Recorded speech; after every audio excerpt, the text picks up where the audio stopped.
It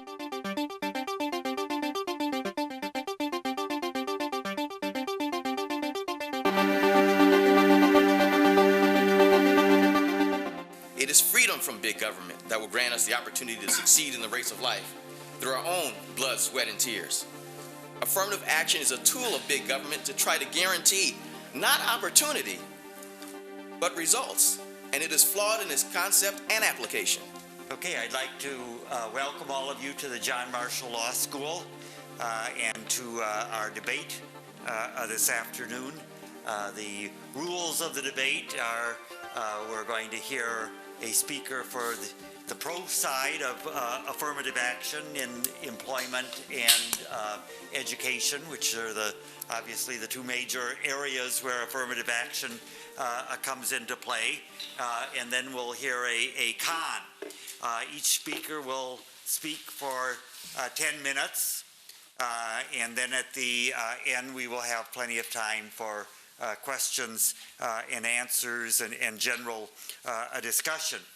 We have a very distinguished panel of speakers this afternoon, which it's my pleasure to introduce. By the way, I haven't introduced myself. I'm Michael Tsang. I'm a professor of constitutional law here at the John Marshall Law School, and I also head our Fair Housing Legal Support Center and Fair Housing Clinic. Our first speaker this afternoon is Patrick John, who is first vice president of the NAACP Chicago Southside Branch. I'm not going to read all of the bios straight through, but he's an attorney with the law firm of Barclay, Dixon, and Smith. He formerly was with the Coast Guard, where he was a civil rights officer, and he's originally from Guyana, South America, and is a graduate of Chicago-Kent Law School. Our second speaker is Joseph Morris, who's a partner at the law firm of Morris and De La Rosa. He maintains an active practice in both trial and appellate work, including areas of constitutional business law, First Amendment law, international law, and also applications of Islamic law, the Sharia, to Western law. He has a broad background serving as an assistant attorney general during the Reagan administration and was an American delegate to the United Nations Commission on Human Rights.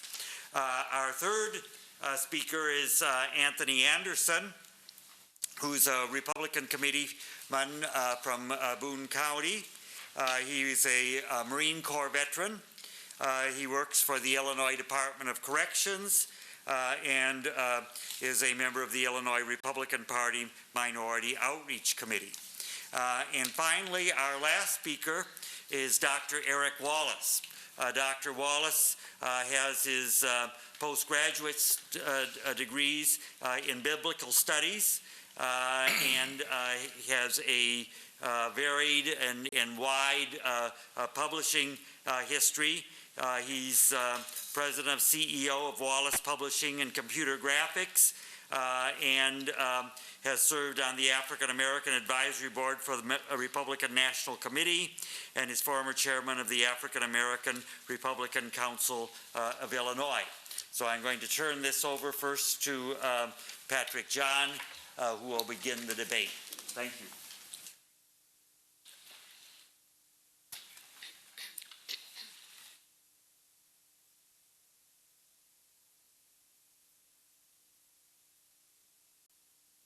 Thank you all for being here. My name is Patrick John.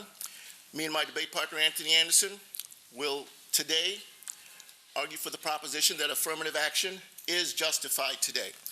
Just this past weekend, the nation celebrated the 47th anniversary of Dr. King's famous I Have a Dream speech. I was at that rally with Al Sharpton. Also, Glenn Beck was there. And I'm sure we saw the news reports about that.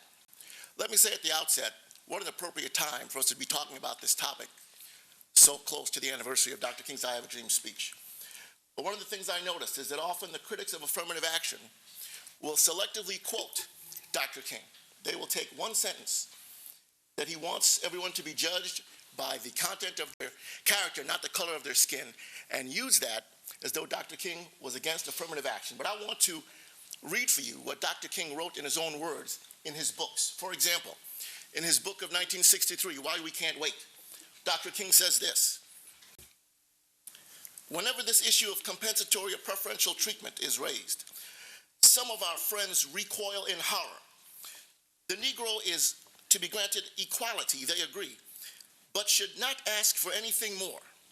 On the surface, this appears reasonable, but it's not realistic, for it's obvious that if a man enters the starting line of a race 300 years behind another man, that first man would have to perform some incredible feat in order to catch up."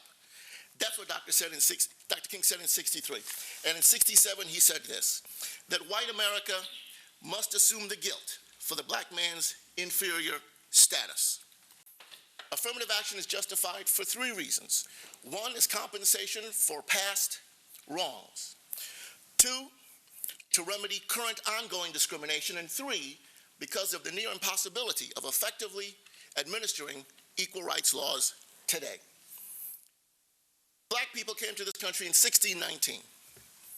And then in 1964, we got the Civil Rights Act. That's 345 years. 345 years of slavery, discrimination, Jim Crow, exclusion, 300 years of discrimination in some form or fashion. And then less than 50 years ago, we got on paper freedom and equality. What we did not get is compensation for free labor. Everyone deserves to be compensated for their labor. And you know, even the Glenn Beck crowd would agree to that in their Restoring Honor, because they talk about how we are a nation built on Judeo-Christian ethics. I want to remind you all of the Exodus story. You know, the story where the children of Israel were freed from Egypt when God parted the Red Sea. We're all familiar with that story. Less familiar is that they didn't leave Egypt broke. They left it with, as the people today would say, bling, bling. And for those of you interested, if you read Exodus 12:36, it says that the Lord made the Egyptians favorably disposed towards the people, and they gave them what they asked for. So they plundered the Egyptians. This is a basic issue of fairness. Second, everyone in this room knows that networking is valuable. You get jobs, you get opportunities. Most jobs are never advertised in the papers. Most jobs are not given by civil service exams. Most jobs are given because of who you know. So in that context, the idea of a meritocracy is ludicrous.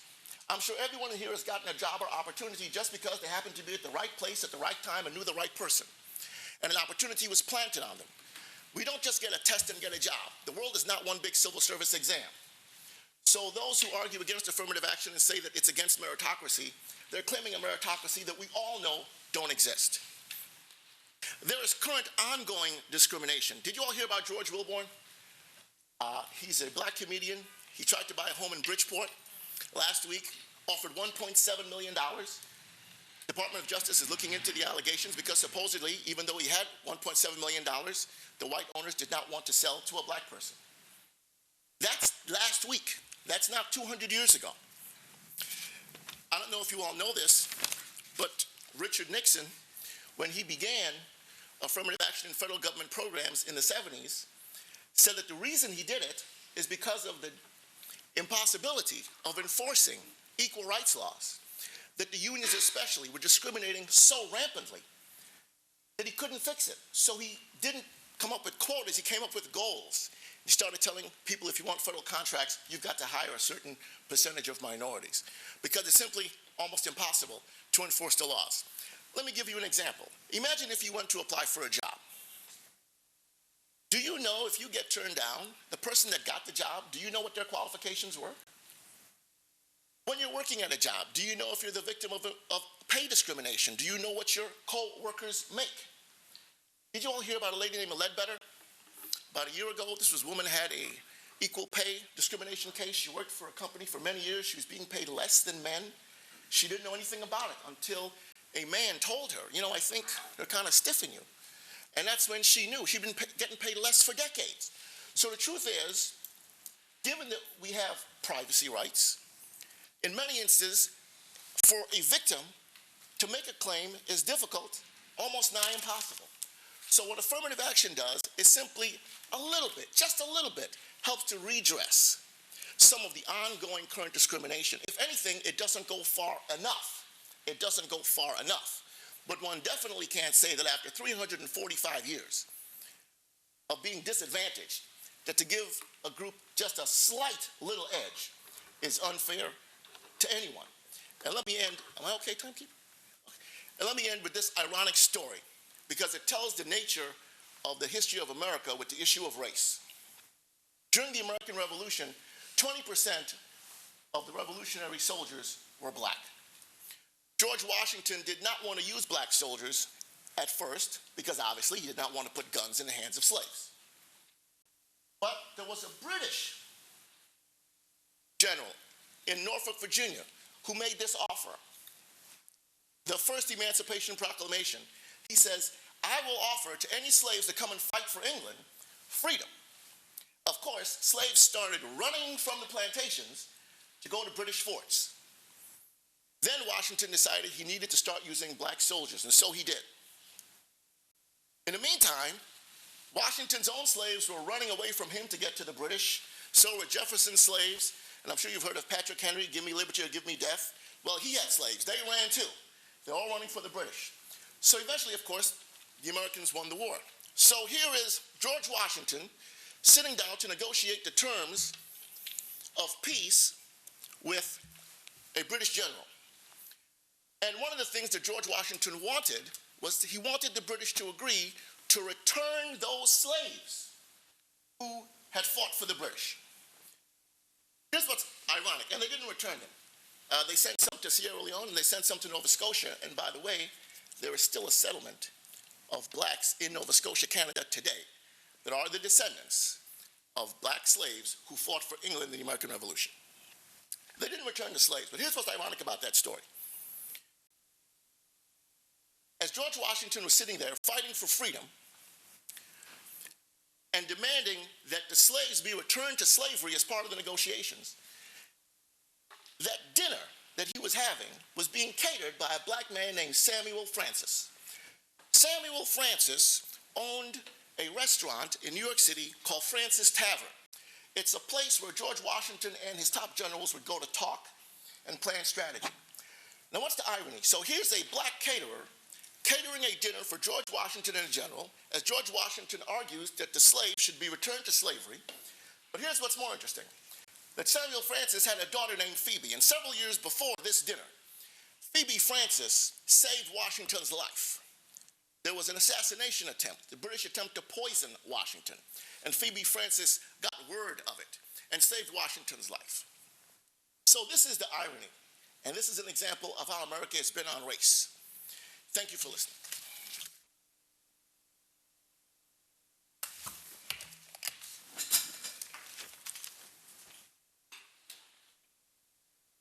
Mr. Chairman, ladies and gentlemen of the Southside branch of the NAACP, colleagues from John Marshall Law School, where I'm privileged to be on the Board of Visitors, ladies and gentlemen. We've just heard a case by Mr. John in favor of something which he didn't define. He didn't tell us what affirmative action is. Affirmative action, it seems, in Mr. John's mind, is conflated with any remedy of discrimination. He said, he gave us an argument in favor of affirmative action, whatever he means by it, that's, I think, encapsulated in the proposition that people don't count as individuals. The only thing that matters as a legal or a moral proposition in Mr. John's eyes is what group we belong to, and the overarching definition of group, it appears from Mr. John, is our race, is defining us by the color of our skin. I respectfully submit that proposition that Mr. John unfolded for us, and I think it's very clearly embedded in Mr. John's view of the problems, the impossibilities, as he quotes Richard Nixon of saying, of the administration of civil rights laws. If you don't have information about whether somebody else is being impermissibly favored, or you don't have information about how other people are being paid or what their conditions of work are and so forth, then it appears the only yardstick we have to go on is race. And the only way we can tell whether or not discrimination is occurring is on the basis of one's color. If one is white, one is presumed to be the beneficiary of some discrimination. If one is black in Mr. John's eyes, one is presumed to be burdened by some discrimination. That is, I think, an insult to everything that right-minded people from General Washington and the framers of this republic through the generation of Martin Luther King and his colleagues who produced the March on Washington 47 years ago have tried to accomplish. The essence of that quotation that Mr. John gave us from Dr. King and sort of brushed off, saying it really wasn't the essence of Dr. King's views of where the world ought to be going in terms of righting past wrongs and so on, I think is very unfair to Dr. King. The notion that his dream was that we should judge people not by the color of their skin, but by the content of their character, 47 years ago may not have been the ultimate, might not have been the immediate or the practical answer to real problems of racism and discrimination that existed at that time. But they were the ultimate answer, weren't they? If we don't believe that, if we don't believe that the goal of our society, the goal of our civilization is to treat people as individuals and judge them not by the color of their skin, but by the content of their character, then we've missed the whole point from the origins of our civilization in biblical times through the Revolutionary period and through the whole of the 20th century to our own day. Judging people as individuals is the essence of what both the American legal and constitutional order are about, and I respectfully submit the moral foundations of the society that we want to have and that we want to build. And race-based or color-based means of favoring or burdening people are entirely antithetical to that dream and that goal. Not only are they the opposite of it, but they are an obstacle to its achievement. It cannot be denied that slavery and the discrimination that followed the end of slavery for 100 years and more, the badges and incidences of slavery, as one of the Civil Rights Acts put it, is an indelible stain on American history. It cannot be denied that slavery was a brutal crime against humanity. It was a sin in moral or religious terms, and unquestionably affected the structure of American society, the American economy, American politics, every aspect of life. But I think that it misses the point to say that we can right the wrongs of hundreds of years of slavery gone by today by advantaging people who happen to have the same skin color as victims of slavery in bygone times, and burdening people who happen to have the same skin color as people who were the perpetrators of slavery in bygone times. First of all, it seriously misses some important historical facts. Not all slave traders were white. Some slave traders were black. In fact, in the politics of Africa, the sources of supply of European slave traders were most typically victorious